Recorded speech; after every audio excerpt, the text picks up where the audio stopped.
All right. So we are in discussion with Ellen Hopkins Falcon. So this is one of the exciting things about kind of some of the new conversations that we're having with authors because we're not able to meet with them in person. So Ellen Hopkins was actually our first author visit 10 years ago in 2021. So I'm excited to kind of kick off this retrospective over the course of the school year and talking with our first author visit. So Ellen, tell us what you have been doing over the last 10 years. 10 years writing books.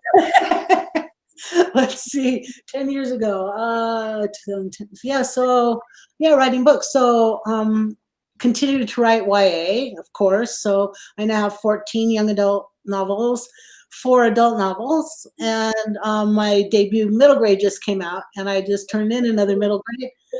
And I've got another YA in revision and another YA out on proposal. So I'll be writing books for this foreseeable future, which is a good thing. Exactly. Well, for all of us readers, absolutely, that's the best thing. So in terms of with your debut middle grade, and then you're saying you've got another one, who is your favorite audience to write for? It's been interesting because on the middle grade, it skews a little bit old, so it's not like really young middle grade. It skews a little bit older anyway. So I hope my YA readers will also pick it up. In fact, I just did a virtual visit with some high schoolers it's among their favorite books of all of mine. So that's hopeful for me. But I like being able to get it in the hands of a little bit younger readers because what I think I'm really good at is creating characters that readers care about. And they go through all these things, that people go through in real life. And it helps readers develop some empathy, some understanding of kids who are maybe not just like they are, or maybe it's of themselves. So either way, I'm happy to be able to get some books into younger hands too. Content's a little bit, there's less cuss words and stuff, no cuss words, so that's a lot less. But the process is pretty much the same. I'm still writing in verse and multiple viewpoints, even in the middle grade, which I really like to do. It's not that much different. Do you think you'll ever dive back into nonfiction? Because that's kind of how you got your start, right? It is. Well, I mean, out there somewhere will be a memoir. I've got a lot of people that want that.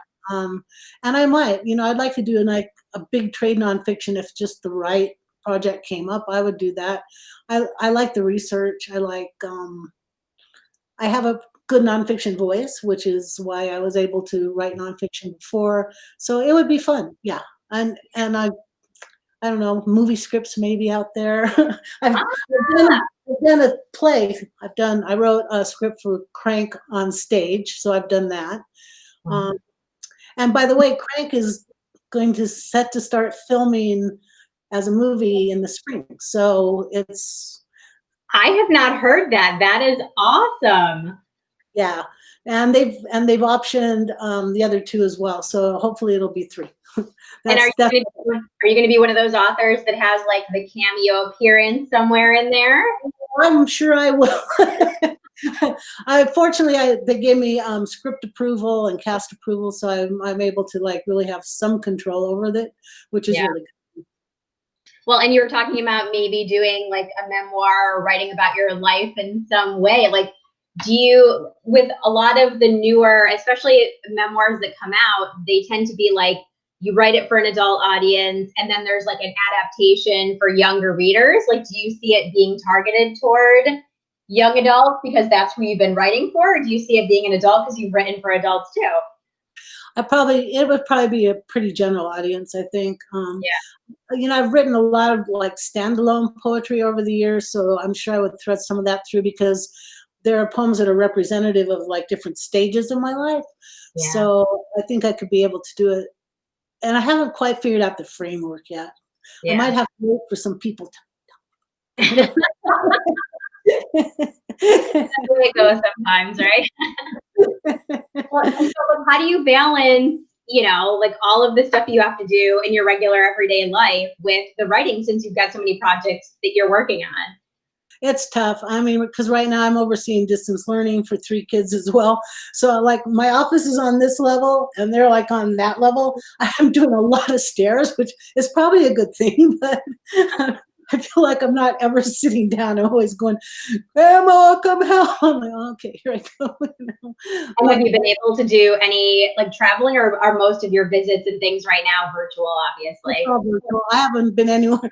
I haven't been anywhere since February, and like my last trip to New York was actually the end of February, and that was like my first meeting with my new publisher. So I'm glad we got that in. We Yeah. locked probably 2 weeks after that. The kids went on like their spring break, and then school just didn't go back. So Right. and now it's a good thing actually because the middle school where Caleb is, they just closed it all down again because a big spike of COVID. So we made the right decision to keep a distance this year, I think. And hopefully this vaccine will work out and we can all go back to like real hugs and stuff, you know? Yeah, no, and even in the Albany area where we are, our one of the local colleges, the University of Albany, just switched to virtual completely for the rest of their semester, and we've Yeah. seen kind of some spikes and things here, but they're getting ready to release everybody for the Thanksgiving break, and the Thanksgiving break was going to be the end of the semester, and so they weren't going to come back until February. So we'll see how things kind of shake out. It makes it makes things very difficult. Like right now, our high school students are all virtual, but our virtual is more for budget reasons. Right now, just the way everything is affected, state budgets, we've had a significant hit to our budget. So one of the other things, like, going all virtual, it's really hard to be able to. We had Brandy Colbert, who was going to be our author visit in October, and we had set that up last year. And unfortunately, this was like a really great way to kind of like reconnect with a lot of our authors and things. But so I'll finish up with like one general kind of question, since this is kind of like a celebration of having, had so many different amazing, impactful authors come.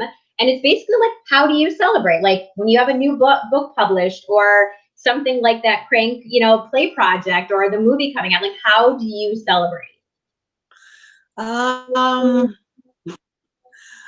The same way I live every day, I guess. I mean, I celebrate by, like, we don't even go out to dinner right now. You know what I mean? I might pop a bottle of champagne, perhaps. I don't know.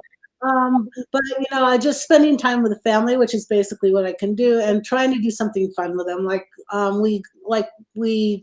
We took an RV and we took a trip. So at least it was a little contained, but we got to get away for a little bit. Yeah. So just trying to save up, time and some money to get out of the house, which we've been kind of locked up in for months. So Yeah. celebrating now it's simpler than it probably used to be, but that's okay too. What I've really come to discover is how much I value my family and my friends, the few that I can still see. Really, really, I miss being able to be out and to again to really hug people and then spend time with friends and have dinner together and stuff. So we just do what we can in this space, and then we'll look forward to next year, because next year I know we're going to be all right. Yeah. Oh, that's awesome. Yeah. Well, and thank you so much for spending a few minutes. It's great to come back and kind of see, and for you to have published this entire time, and putting out even new books for a different audience is like super exciting, and we're so glad to have you. So thank you so much. Thank you. Thanks for stopping in. Bye-bye. Bye.